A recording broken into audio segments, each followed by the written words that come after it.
So we are now recording. So welcome. My name is Stacy Mulroy. I'm the Park and Rec Director for the town of Needham. I think first we'll do introductions and go around the room. I'll call on you first so you'll know when it's your turn to go. And then we can go from there. So Katie King, you are up first. Hi everyone, Katie King, Assistant Town Manager and Director of Operations. Marianne Cooley. Select Board Member.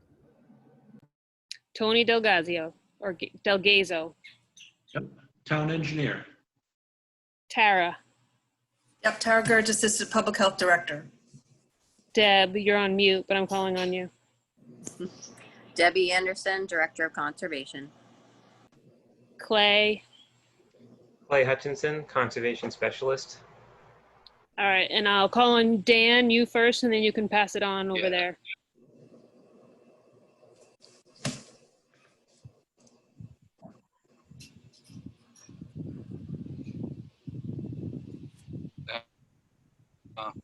I may change. Hi, Dan Gilmartin here, Walker Lane resident for the past 10 years or so. I'm just going to switch my Wi-Fi connection because it's a bit choppy here. Just give me a moment.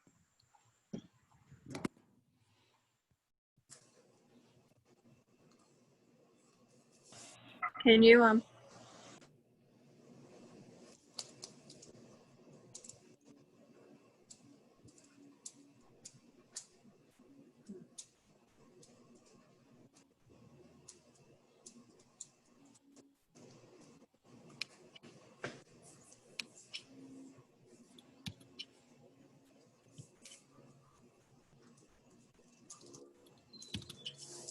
Back to the other one. Can you hear us? Yes.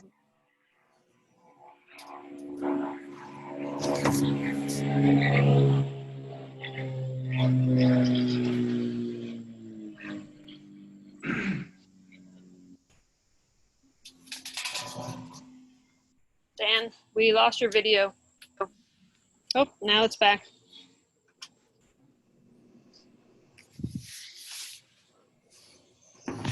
Oh. All right, you're muted now. Oh, There there you you go. And wife Barbara Hauschka, we've been residents and neighbors in the Walker Pond area for 39 years and have observed the changes on over that period of time.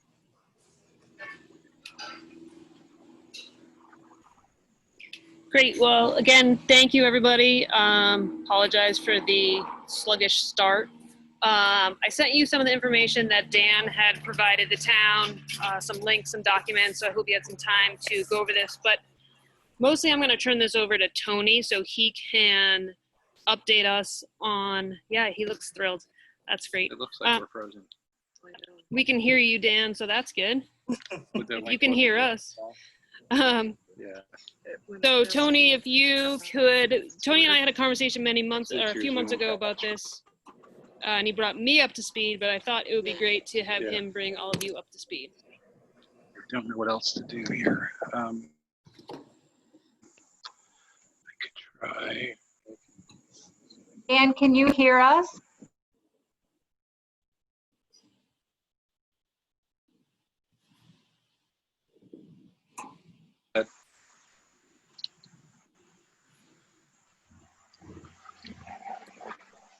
It may be if Peter and Barbara want to call in on their phone. Video. Yep. I was going to say, my suggestion would be to turn off video and see if you can just see the Hey, audio. Peter, can you hear the whole process? Yeah. Sorry, we have no sound on our. Maybe just put her on speaker on there and. Yeah. Yeah. If we use this speaker, can everybody hear us or just? Let's be through Probably Zoom. not. Why don't you mute your computer so that we don't get the double echo? And then we can find out. Katie and everybody, can you guys hear Peter talking or Dan? I'll just repeat what I said. went a few minutes ago. I'm Peter Hauschka. This is my wife, Barbara Hauschka, next to me. We have lived in the Walker Pond area for 39 years and have observed the changes that have occurred in the pond over those times. And we're happy to be meeting. Thank you. Okay, Tony. Okay, I'm going to give you the floor now. Go ahead. I know you're excited.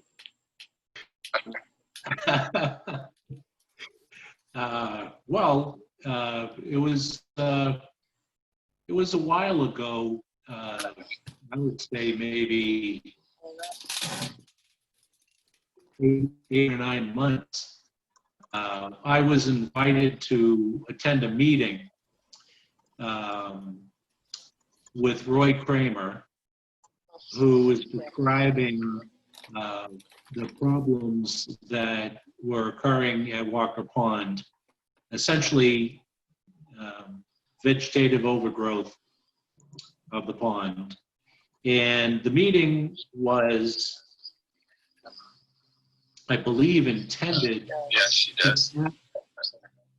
Hello? Stacy? Oh. Yep. If you could you repeat that meeting ID number? Dan, he's going to try to join on his phone. Sure.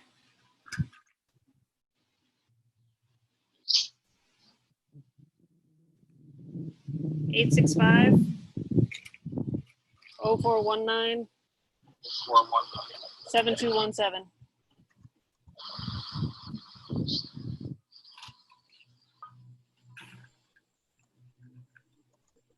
Meeting passcode? Stacy, is there a meeting passcode? Yep, 568326.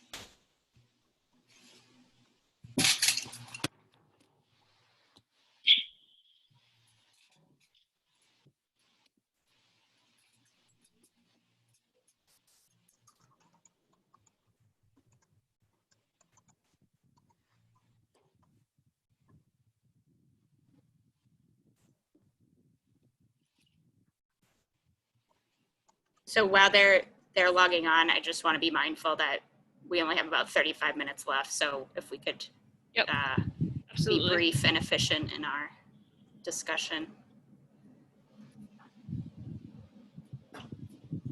All right, Tony, why don't you keep going while they're trying to figure it out?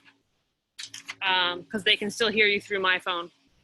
Okay, so I had gone to this meeting. Roy Kramer had presented an issue with the pond, which was basically vegetative overgrowth. And Deb Anderson was at the meeting.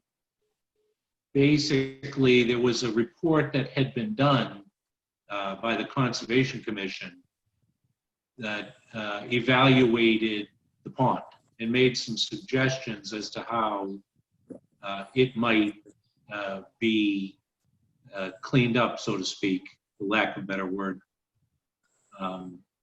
So the end result of that meeting was that I had said that I would add it to the list of ponds that the town of Needham has to address in the capital improvement program. And they had wanted it to be added to the FY20 fiscal year, but it was too late for that. And so what I had said was I would add it to FY21 or FY22. I couldn't do it for this fiscal year.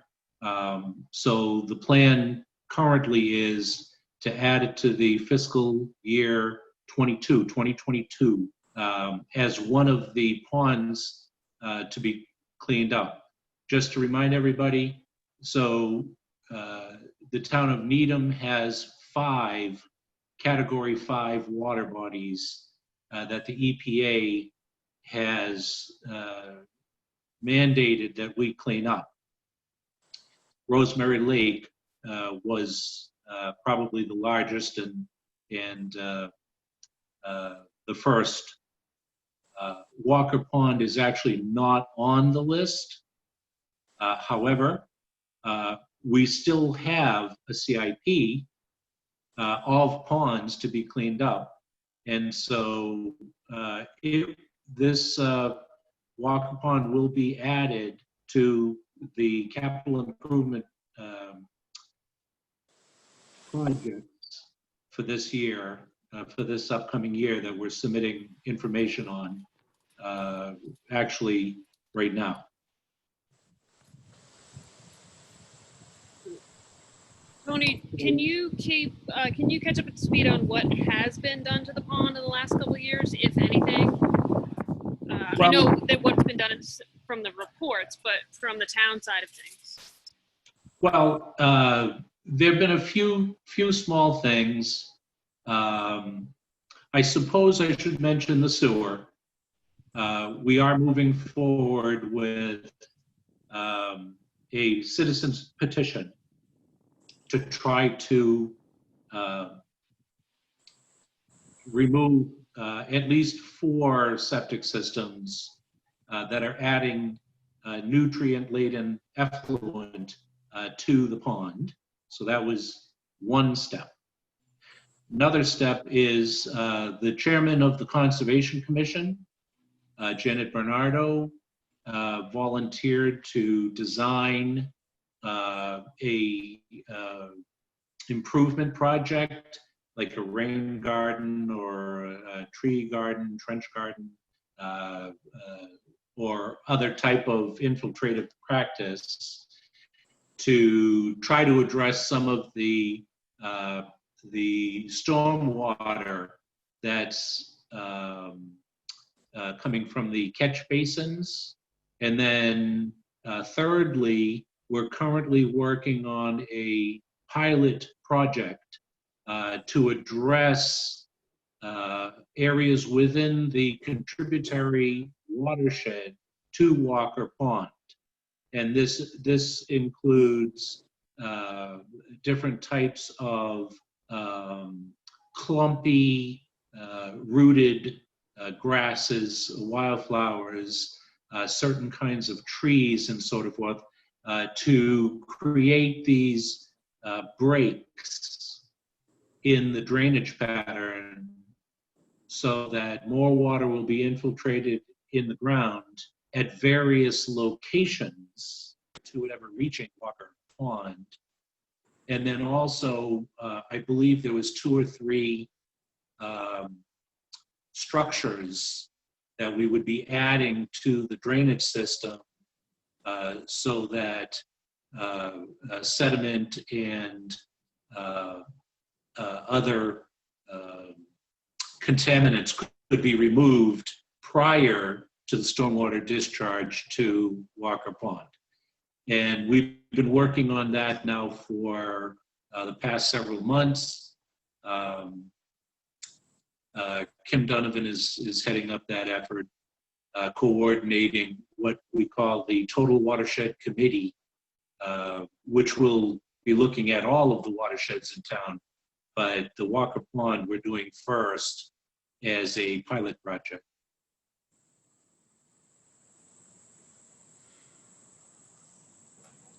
Tony, can I ask, just to clarify, all of that work that you just articulated that's ongoing, how does that relate to the scope of what you were planning to include in the FY22 capital process?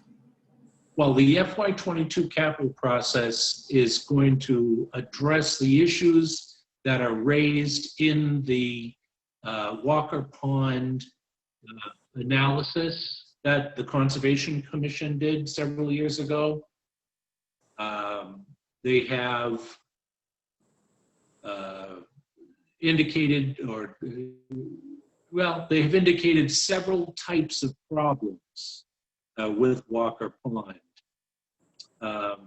Added to those are environmental related problems, like the vegetative overgrowth and oxygen levels and sediment, petroleum products, et cetera, et cetera. Those are the environmental issues. Added to those, there are two other issues with Walker Pond. At the outlet, where the outlet to the pond is located near Central Avenue, there is a steel grate that covers the emergency overflow, if you will, and that is rotting. We also have taken a look at the stop logs. Those are made of wood. Those control the level of the water in Walker Pond, and several of those logs are rotting. They're made of wood, and they only last so long. So those have to be addressed in addition to the environmental issues. So those are the types of things that would be on the CIP.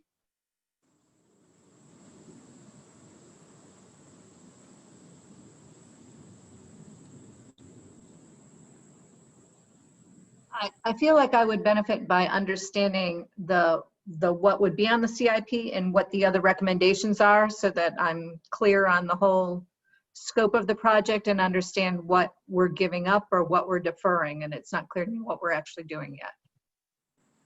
Right, you mentioned there was a range of things that the Concom had recommended, including these other gardens to stage it in, et cetera. No, we're currently doing things that we can do now using in-house foresters. When the issue came up, they have all the vegetation, they have all these other issues with the pond. We realized that we were not going to be able to instantaneously get a capital improvement project. Okay. We knew that had to go to town meeting. But in the meantime, there were things that we could do to help improve the health of the pond. So we started right away with improving the health of the pond. And we've been steadily working on those items.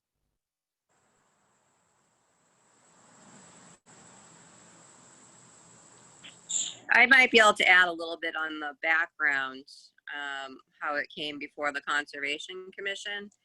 A few years ago, a few abutters to Walker Pond, I don't know if they were an association yet, but they came before the commission, concerned about the health of Walker Pond. And they originally came looking for support and town funding in order to treat the pond for the various issues it had with algae and other problems. The commission felt that they didn't want to just start treating the pond and just kind of create just a maintenance program. It was important to them to find out what was contributing to the problems within the pond before looking at a treatment plan.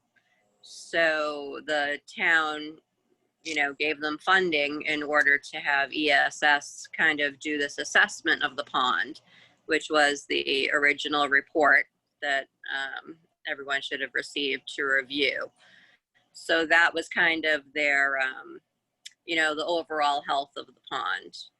And then I think the association went further with the same company and asked them to come up with an estimate to treat the pond.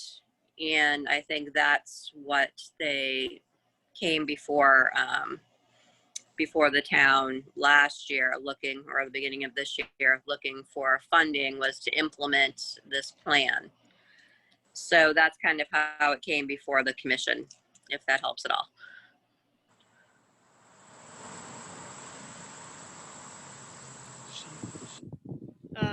Dan or anybody near Dan want to weigh in at all or Sure. have any questions? Sure, we're here. Can you hear us, Stacy? Yep. Like Kate said, we're here until 6, so I just wanted to give you the floor, the air to comment and give us some feedback on the process from your point of view so that we can understand. Sure, sure. So apologies for the technical issues here. My Wi-Fi doesn't make it out to my back porch. So, Peter, do you want to talk a little bit about where we've been at and what we've done? And Yeah, well, so this is Peter Hauschka talking. I guess we're not on video, but the pond was actually hydro raked and treated with herbicides in the late 90s, based on overgrowth with all sorts of lilies and rooted aquatic vegetation that would make it so it was impossible to have ice for skating and for boating and so forth. And that cleaned it up pretty well for maybe 5 years or so. And then it was treated with herbicides, I believe, through the Park and Rec. Patty Carey was involved in that. In I think around 2004 or 5, and that was the last of any kind of treatment of the pond. And in the subsequent years, the biggest issue seems to be vegetation that's growing not only from the baseball diamond backstop area towards out into the pond, but this is something one can almost walk on now. It's I believe it's called Smartweed. It's grown out 10 to 15 feet every year. It's a solid mass of roots. This is a vegetation that wasn't there 20 years ago and is there now, and is in another 10 or 15 years will overgrow the entire pond if it's not dealt with. And this is now sticking out of the water 2 to 3 feet. It's impossible to boat anywhere near it, and it's spreading rapidly. So this was sort of the urgency of the pond. There's always been duckweed coming in the spring and growing heavily through the summer and then sort of blowing away in the fall, but that's contributing to the overall humus and sediment and sludge in the pond. And at this point, the deepest part of Walker Pond, the upstream portion of the pond, is about, I would say, 4 feet at the most. And there's some 6 or 7 foot depths in the portion of the pond that's closest to Central Avenue. But it's just a matter of controlling the weeds is probably the main issue, that and even removal of the weeds that will give some long-lasting recreational value and wildlife habitat value to the pond. So that's about the timing of it, I guess. Thanks. And maybe just to add to what Peter said, the effort of the association here has been on and off for a number of years. We're the group that advocated, as Deb mentioned, for that study to be performed by ESS, which was done in 2016, 2017, the results of which showed the impact of nitrogen, phosphorus, and things like that, and what's causing the issues, weed growth that we see in the pond. Subsequent to that report, which offered, I believe, 5 different proposals on how to remedy, from the lowest cost alternative, which was to put flyers in mailboxes of those within the watershed suggesting that they build rain gardens and not treat their lawns, all the way up to what I think was a close to $1 million drain and dredge proposal.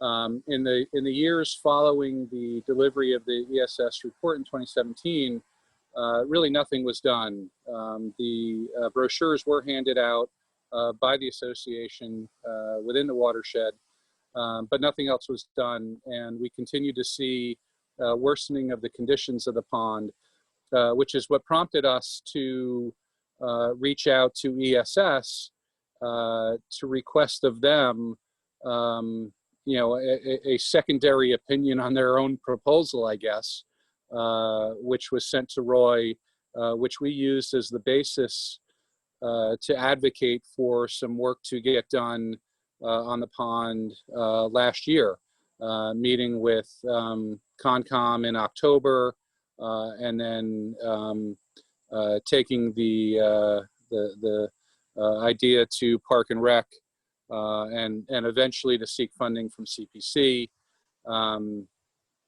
We're a group of concerned citizens trying to make an asset of the town, turn it around. And apparently we didn't follow proper procedure and protocol and getting multiple bids and things like that. And so ultimately when we got to CPC, we didn't have the support of Park and Rec, which is required as Park and Rec owns the pond. And so we unfortunately had to withdraw our application from CPC. So that's a little bit more of the background and the history of our involvement over the last 12 months or so in advocating for the reversal of the conditions of the pond to take it from what's becoming a bit of an eyesore and a nose sore, if you will, to become, come back as a true asset for the town. And just one more thing, in June, we had about 25 residents, neighbors, all get together and removed over 900 pounds of trash, including wooden forts and barrels and all sorts of baseballs and softballs. And anyway, we bottles circled the entire pond complex and cleaned it to there wasn't a piece of trash left. So that's all been dealt with, but we can't get out in the water and do the same thing, right, which is what is needed. Great. Thank you, guys. Katie, I saw your hand up. Yeah, thank you for that. And I just wanted to make a suggestion, maybe for a path forward. So it sounds like from this conversation and the original, Dan, I think you were my first constituent meeting when I started in June, that the Watershed Association wants to keep some work going. It does sound like from Tony with Public Works and Deb that there is work planned. So I think it's a matter of us more clearly putting on paper what work is planning to be done in-house and maybe crosswalking that with last year's CPC proposal so that everyone has an understanding of what is already being recommended to move forward. So then the Watershed Association, the Conservation Commission, the Parks Commission can all have a conversation if need be about if a CPC application for the next round is something that stakeholders want to move forward with or not. So I guess my proposal is for staff to put together what we have planned for Walker Pond and how that compares with the last CPC application. Or Katie, if I could add to that, this is Dan.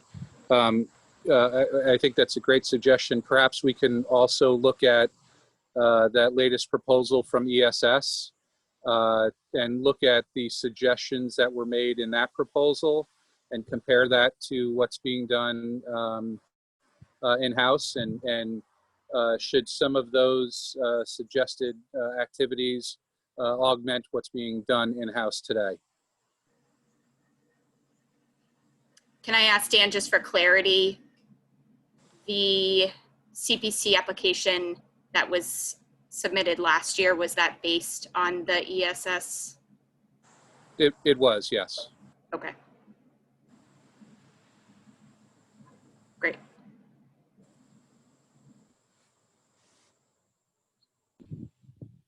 Deb, did you have something? Or you're just chatting in the background? Marianne, go ahead.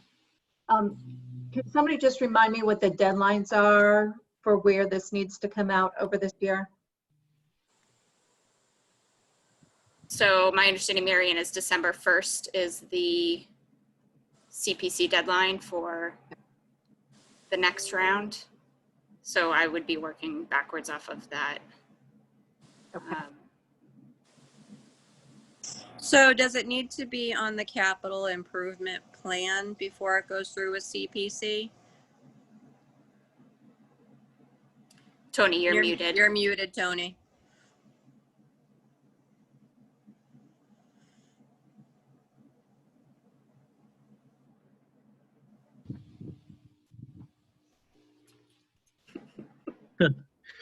All right.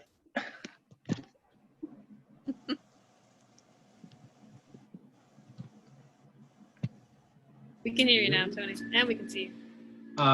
We're currently submitting the CIPs, and they do need to be in before you can do a CPC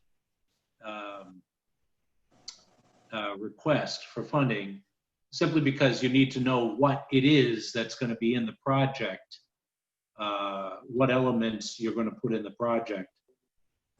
So we're currently actually doing that. Meetings are being set up right now to submit the capital projects.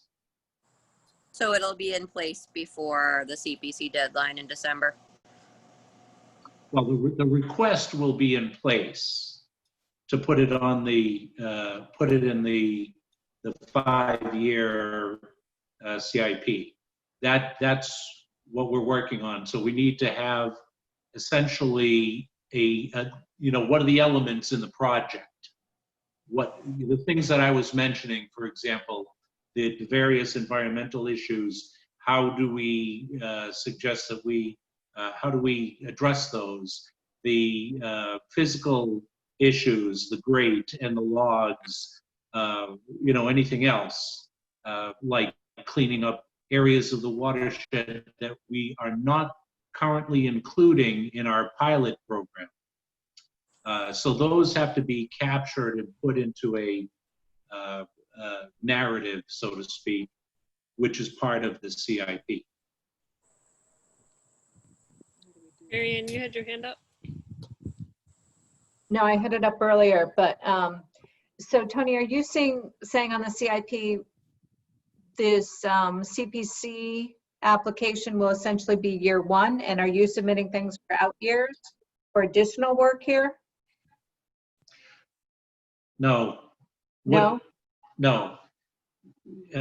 What I had committed to at the meeting with Roy Kramer way back when was I would put the Walker Pond as one of the ponds to be cleaned up in the CIP. Yeah.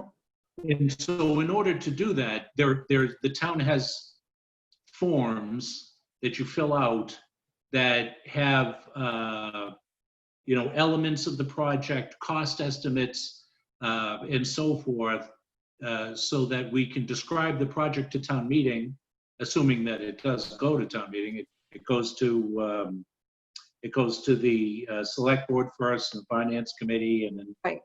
I understand that. So then assuming it goes to town meeting, then it can be described with an amount for request for appropriation. And then assuming all of that goes through, then we will get the money and we'll do the project. So as part of the language in the town meeting warrant, it indicates where the sources of funding would come from. So after we have the project described in the CIP, then it has to go to the CPC to see if they would be interested in being one of the sources of funding. Okay. And you're anticipating that it would not be augmented further by town funding, that CPC would be the source of funding? I just want to be sure if there's additional town funds required to complete what needs to be completed. I actually don't know.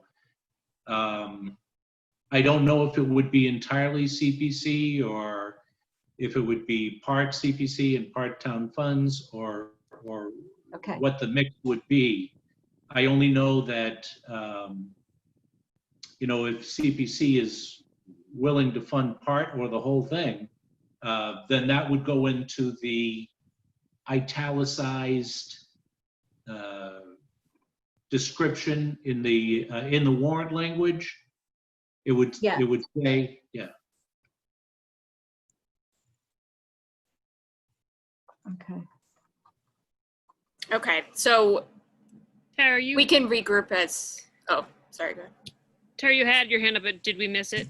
So there's just one other caveat to this whole thing, is that Board of Health also has a timeline due to the fact that the owner of 57 Walker Lane has an enforcement agreement on his property, which the board has extended now twice. We had a 2-year time frame where we had to have him either connect to sewer or upgrade his system. He's been pushing for the town to help with that. And the latest and greatest update that I have is that the board extended his timeline back, it looks like from December 2019 to another 18 months. So he has until June 1st, 2021 right now currently is the timeline for his enforceable agreement to make sure his septic system either comes up to compliance with today's standards or connects to sewer. So I don't know this whole thing with the town could definitely play a role in whether or not the board sticks with that deadline, but that's the one deadline I have right now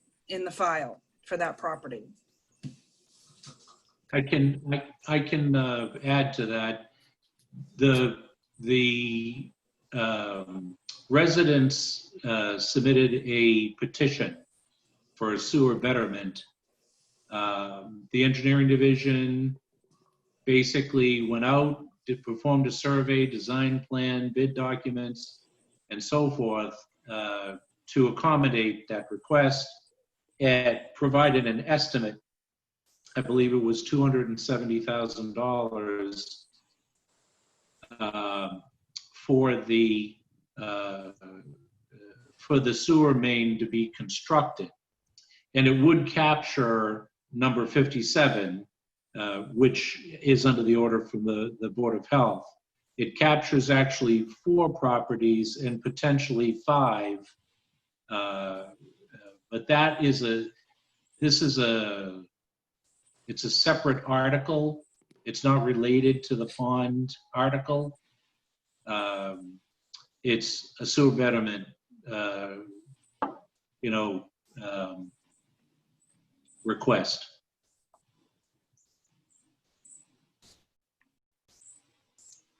Okay, so it sounds like for staff work to clarify work that's being proposed for the capital plan and clarity around timelines, and just put all the moving pieces in one document. So then we can at least all be looking at the same thing and make recommendations about funding sources. And Katie, this is Dan. Would that include the work that Tony has talked about, as well as any suggested work from ESS or any other similar organization? Yes, we'll provide clarity on what's happening already from what Tony just said, what he's proposing for the capital plan moving forward, and what is not covered that is in the ESS study. Which then, if I understand correctly, would have to get accommodated for under the CIP with some sort of plan and a proposal or a bid and that sort of thing. Is that how that works? I'm not sure I understand your question, but I think my intent is, oh, go ahead. Yeah, so I think, part of the plan from ESS or their recommendation in their proposal, they talked about some treatment, chemical treatment of the water, some hydro raking, and things like that. And the list of the things that Tony just mentioned, which all sound great, did not include any of that. And so I guess the question is there a process to review other things such as those things that ESS had suggested in the proposal, and to bring into the fold of what can and should be done to bring the pond back? Or or are we looking at simply the items that Tony had suggested? Well, let me just add, this is Peter Hauschka. Tony did say that include his things, and then said the ecological and environmental aspects of the pond, which he said also had to be addressed because of the cleanup. So I guess the key thing is for the Walker Pond watershed people who have an interest and a background in this, to at least help with the forms. Tony mentioned the town forms that list all the scope of the project and so forth, that before it goes onto the capital improvement list.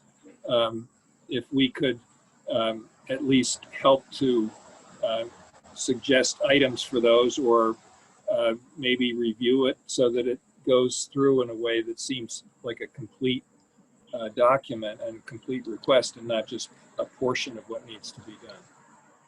So, I mean, we don't want to try to impose our thoughts in Tony's bailiwick, but at the same time, if we can help in any way to review something that is being a document being written for that purpose, that would be helpful.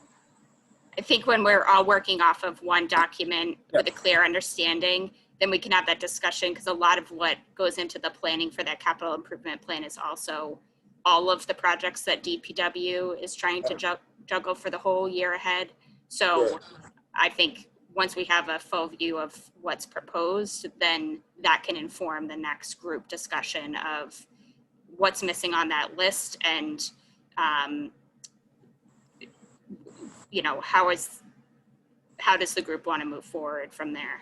No, I think we agree on that. That would be great. Yeah. Thanks. Yeah. Great. So what I'd like to do is possibly, if everybody's okay with it, schedule another meeting 2 weeks from today. I can send out the date and time and see if it's all okay with everybody before I officially book it. But I was thinking same time, same place. So that would be Tuesday the 8th. But like I said, I can send out a follow-up email with the link to this recording as well, so that you can share it with the other members of the Walker Pond Association. Marianne.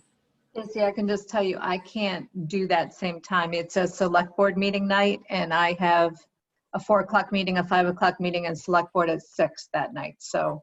Okay, so why don't I send out a doodle poll for that week, so that That'd at be least great. we can meet sometime that week, so it's not too far in the future. Yep. And, Tony? Could I request 3 weeks? That particular week is a pretty heavy week for things that are due that we have to submit. You know, it's hard to do those and try to do this. Is Walker Pond okay with that? I'm okay with it, as long as we try to stick to the beginning of the following week. Are the things that are due that week, would this project be part of that? Yes, it would. It would be, because it's all of the capital that has to be submitted. And when that is finally pulled together, you guys could certainly review it if you wanted to. I mean, it's public information. I could make sure that Stacy or Katie or whoever has a draft copy of what it is that we're working on. Well, that sounds good. I mean, Sorry, so would any additional work beyond, Tony, what you've already committed to, if we, would that would naturally be excluded from what you're trying to submit? So if there are other things that ESS or other equivalent organizations would propose be done, and I'm thinking more just out of respect to the budgeting process, if it's not on the capital improvement list, then it simply won't get done next year. Is that how I should read that, or no? you know what? I hear you. I think I think what we need to do is we need to leave this to Tony and Katie. And Katie, I'm going to say somehow we need to figure out how to get a draft to this group before it's submitted, so we can try to ensure that it's complete. I don't know, Tony, I know you said what that deadline is. What is the submission deadline again? I didn't say what the submission deadline is yet, because we haven't had our meeting. Karis is trying to set up that meeting now, which I suspect is going to be next week. All right, so I just want to be sure that it does get back to this group before it gets submitted. That's a fair request from the Neighborhood Association or from the Walker Pond Watershed Association, and I think that's appropriate oversight for this group. We can provide a draft. Thank you. That sounds good. Thank you, folks. Great, and I will send out a doodle poll about the next meeting, and we will meet as soon as we can. That Within sounds the good. next couple of weeks. Okay. Thank you Great. very much. Thank you, Thank you, everyone. everybody. Appreciate it. Thank you.